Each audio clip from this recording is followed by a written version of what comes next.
Hi friend, welcome to game of inning. आज के SmackDown के एपिसोड की शुरुआत में पॉल हेमन दिखाई दिए। वो बोलते हैं आके, ladies and gentleman, my name is Paul Heyman. इतना कुछ कहना है, इतना कुछ बात करनी है, बट आज की रात हमारे पास केवल 2 घंटे हैं। जो रील में देखते हैं गॉरिल्ला पोजीशन में, उनको लग रहा होगा अरे ये तो 2 घंटे में बात करेगा, बट ऐसा नहीं है। फिक्र मत करो, सब रिलैक्स कर सकते हैं।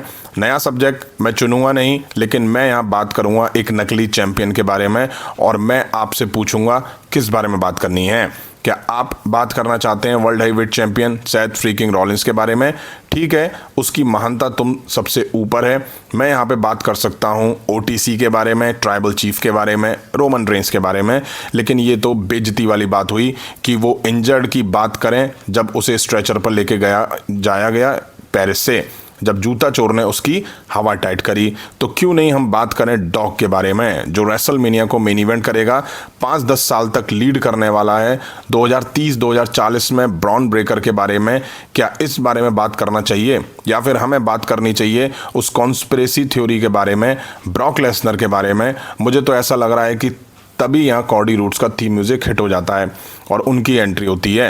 अब कॉडी रूड्स आके बोलते हैं कि आप लोगों को मौका मिला था रेसलपलूजा देखने का। मिस्टर हेमन, लास्ट वीक मैंने गलती कर दी, मैंने तुझे गुंडा कहा।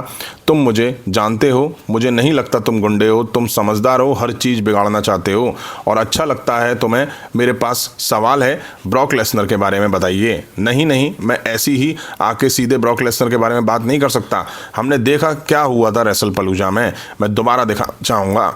नाउ मैं ये जानना चाहता हूँ, चिंता का सब्जेक्ट ये है कि मैं ब्रॉक लेसनर को जानता हूँ, तो मैं जानता हूँ ऐसा लग रहा है कि ये एक रात की बात नहीं है, ये रिश्ता स्ट्रांग होता जा रहा है। क्या मैं ओरेकल से बात कर रहा हूँ, क्या मैं वाइजमैन से बात कर रहा हूँ, या क्या मैं एडवोकेट से बात कर रहा हूँ? पॉल हेमन कहते हैं तुम ग्रेटेस्ट ऑफ ऑल टाइम से बात कर रहे हो। जैसे ग्रेटेस्ट ऑफ ऑल टाइम में तुम्हारी इज्जत करता हूँ, तुम मुझे से ब्रॉक लेसनर के बारे में बात कर रहे हो, क्योंकि तुम्हें पता है, सबको पता है, जब ब्रॉक लेसनर यहाँ है पूरी दुनिया मुश्किल में होती है। ब्रॉक लेसनर आज नहीं है यहाँ, लेकिन रोड्स, तुम्हें ऐसा क्या लगता है कि तुम खतरे में नहीं हो? तभी जूता चोर और खजेला कॉडी रूड्स को रिंग के आसपास से घेरते हैं और फिर कॉडी रूड्स के सामने आके खड़े हो जाते हैं। कॉडी रूड्स कहते हैं मैं सुनता हूँ तुम फ्यूचर हो WWE के, तुम लोग टाइटल जीतने वाले हो, इसको चलाने वाले हो, रेसलमेनिया मेन इवेंट करने वाले हो।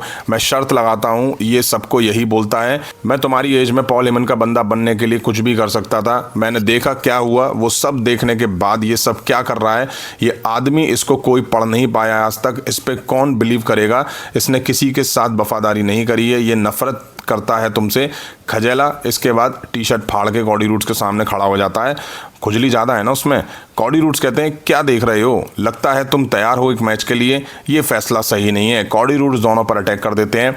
जूता चोर खजेले में घुस जाता है, तभी ब्रॉन ब्रेकर, ब्रॉनसन रीड दोनों मिलकर कॉडी रूड्स को तोड़ रहे होते हैं। अब ब्रॉन ब्रेकर स्पीयर के लिए तैयार था, तभी रैंडी ऑर्टन की एंट्री होती है। आके सबसे पहले जूता चोर में वो मार देते हैं, ब्रॉन ब्रेकर में आके पंचेस लगाते हैं, जूता चोर को आरकेओ पड़ती है। कॉडी रूड्स खजेले यानी कि ब्रॉन ब्रेकर को रिंग के बाहर करते हैं। अब रैंडी ऑर्टन टाइटल उठा के उसे देखते हैं पहले, फिर कॉडी रूड्स को दे देते हैं। अब हमें स्ट्रीट प्रॉफिट्स वर्सेस मिज मैलो के बीच मैच दिखा। अब स्ट्रीट प्रॉफिट्स को देख के मज़ा नहीं आता है। एक टाइम था जब इनको देखने में मज़ा आता था एज अ टैग टीम, अब ये भी जोकर से लगने लगे हैं। मिज और फॉर्ड मैच की शुरुआत करते हैं, डॉकिंस पे टैग आता है तो ये कंट्रोल बनाते हैं। ठीक ठाक मैच दिखा इनके बीच। एंड में मैलो फॉर्ड को मूव देते हैं, टॉप रोप पे जाते हैं, तभी मिज टैग ले लेते हैं। मैलो इस बार मिज को पकड़ते हैं। मैलो कहते हैं इस बार नहीं बे। मैलो कमेंट्री टेबल के पास चले जाते हैं, डॉकिंस मिज में दबा के मार देते हैं, मिज को पिन करते हैं। मैलो पिन तोड़ सकते थे, बट वो रिंग में घुसते हैं, लेकिन वो रुक जाते हैं और पिन होने देते हैं मिस को। अब हमें machine B-fab versus Kiana Julia के बीच एक टैग टीम मैच दिखा। बी-फैब और कियाना मैच शुरू करती हैं, ठीक ठाक मैच दिखा इन वुमेन्स के बीच में। बी-फैब को फंसा के ये लोग तबीयत से मार देती हैं, उन्हें टैग भी नहीं देने दे रही थी। जूलिया और कियाना ने कुछ अच्छे मूव्स दिखाए। अब टैग मिचीन पे आता है और वो आके दोनों में मार देती हैं, बट एंड में मैच जूलिया और कियाना जीत लेती हैं। अब हमें ड्रू मैकिंटायर दिखाई दिए, उनके पैर में ब्रेसेस लगे हुए थे। वो आके कहते हैं कि ये वही एरिना है जहां मैं 2017 में लौटा था, मैं वहां बैठा था। ये वही एरिना है जहां मैं अपने सेकंड वर्ल्ड चैंपियनशिप के लिए लड़ा था। ये वही एरिना है कि जहां से मैं लौट सकता था फैंस के सामने एज अ चैंपियन, बट ऐसा नहीं हो पाया कॉडी रूड्स की वजह से। मैं देख रहा था कि मैं कॉडी रूड्स को हरा सकता हूँ, कॉडी रूड्स की आंखों में दिख रहा था कि वो डर गया है मुझसे। सोचो उस मैच के बारे में, 6 सेकंड बचे थे पिनफॉल में, मैं कॉडी रूड्स को क्लेमोर देने गया था, टेबल के आर पार कर सकता था, बट रेफरी आया। अब सवाल ये कि मैं उसको क्लेमोर दे देता तो क्या डिस्क्वालीफाई होता? नहीं होता, बट रेफरी की वजह से चैंपियनशिप मुझसे छिन गई। रेफरी जो कॉडी रूड्स के लिए काम करते हैं, रेयान मैं तुझे माफ़ी देता हूँ, गलती कॉडी रूड्स की है, उसने यहाँ करप्शन फैलाया हुआ है। तभी निकल्डिस आते हैं, वो कहते हैं तुमने जितनी भी चीज़ें कहीं वो सेंस बनाती हैं, कभी तुम हारते हो जीतते हो वो तुम्हारी रात नहीं थी, तुम अब बहाने मत बनाओ, तुम इससे अच्छे हो। लेकिन ये मैं हमारी टीम ड्रू मैकइंटायर कहते हैं वाह, अब मेडिकल टीम भी कॉडी रूड्स के लिए काम करने लगी। निक कहते हैं यार बहानेबाजी मत करो, तू क्या कहना चाहता है कि यहाँ करप्शन होता है? रेफरी का डिसीजन आखिरी है, मैं थक गया हूँ तुमसे। ड्रू मैकइंटायर कहते हैं निक तुम जा रहे हो या नहीं यहाँ से? मैं बिना चैंपियनशिप के चैंपियन हूँ। तभी यहाँ जैकब फातू की एंट्री होती है, दोनों आमने सामने आके रिंग में खड़े होते हैं। ड्रू मैकइंटायर कुछ कहते तभी जैकब फातू माइक छीन लेते हैं और कहते हैं अबे चुप हो जाबे तू, तुझे पता है क्या किसी और चीज़ से मुझे पका? अब बहानेबाजी बंद कर, तू हमेशा आता है हर वीक और रोता है और तू सिर्फ बहानेबाजी करता है, सब पे इल्ज़ाम लगाता है, बट तू क्या करता है? सही कहूँ तो बैठा मत कर, कुछ किया कर। ड्रू मैकइंटायर अब माइक छीनते हैं, वो कहते हैं तू है कौन बे? मैंने देखा सुना तू अच्छा काम कर रहा है, बट तू इनके सामने बेइज्जत मत कर मुझे। अगर मैं इंजर्ड नहीं होता तो जैकब फातू कहते हैं जा, इंजर्ड नहीं होता तो क्या कर लेता? तुझे पता है कि जैकब तभी ड्रू मैकइंटायर ग्लास को देते हैं, जैकब फातू पलट के सुपर किक देते हैं और ड्रू मैकइंटायर के पैर से वो शू कवर निकालते हैं जो उनके पैर में लगा होता है, उसी से ड्रू मैकइंटायर को मार के ढेर कर देते हैं। अब सैमी ज़ेन फिर आके ओपन चैलेंज करते हैं, उनके ओपन चैलेंज को आंसर करता है कोई एनएक्सटी का सुपरस्टार, जोवान एवांस के नाम होता है शायद। अब मैच ऐसा होना चाहिए कि थोड़ा लगे कि भाई टाइटल चेंज हो सकता है। एनएक्सटी के बंदे के खिलाफ मैच दिखाओगे तो कहाँ से लगेगा कि टाइटल चेंज हो सकता है? कुछ अच्छे मूव्स दिखाए हालांकि एवांस ने, मज़ा आ गया उनको देख करके। सैमी 2 हेलोवा किक मिस करते हैं, एवांस इसके बाद कुछ अच्छे मूव्स कनेक्ट करते हैं, then Sami Zayn Helluva blue thunder bomb देके मैच जीत लेते हैं, टाइटल यहाँ रिटेन कर लेते हैं। वही हुआ जो सबको पता था, एंड में कौन जीतेगा ये सबको आइडिया है, एनएक्सटी का सुपरस्टार तो जीतने से रहा। सैमी ज़ेन यूएस चैंपियन है, किसी के साथ फ्यूड में नहीं दिखा रहे हैं, 4 हफ्ते से ओपन चैलेंज में ही दिखाई दे रहे हैं। अच्छा हो किसी के साथ फ्यूड दिखाई जाए।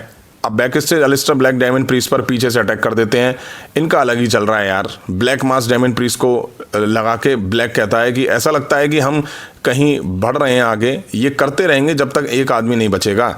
हैप्पी बर्थडे तो मैं। अब फाइनली टाइम था मेन इवेंट का, जो कि Tiffany Stratton versus Nia Jax versus Z Kargil के बीच टाइटल के लिए दिखा। बेल बजी और नाया जैक्स ने डोमिनेंस दिखाना शुरू कर दिया।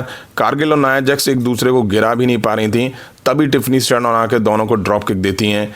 कार्गिल अब टिफनी में मार देना शुरू करती हैं, जिस पे मौका लगा उसमें मार दी। इस मैच में टिफनी नाया जैक्स से ज़्यादा कार्गिल को टारगेट कर रही थी, क्योंकि उन्हें पता था नाया जैक्स से पार पाना आसान नहीं होगा। अच्छा मैच देखा इनके बीच, नाया डोमिनेट कर रही थी। अब नाया टॉप रोप पे थी, तभी कार्गिल और टिफी डबल टीम बना के नाया जैक्स को डबल सुपर प्लेक्स लगा देती हैं। अब कार्गिल टिफनी स्ट्रैटन को जेडेड देती हैं, पिन करती हैं, तभी नाया जैक्स एंड में रेफरी को पकड़ के बाहर खींच लेती हैं। कार्गिल झल्ला जाती हैं इससे। नाया अब कार्गिल को स्टील स्टेप्स में दे मारती हैं और शायद कार्गिल की आईब्रो वाली जगह फट जाती है, फोरहेड फट जाता है, वहां से खून आने लगता है। ले भाई कितना बड़ा बॉच हुआ रेफरी से, वो 1-2 करके रुक गई।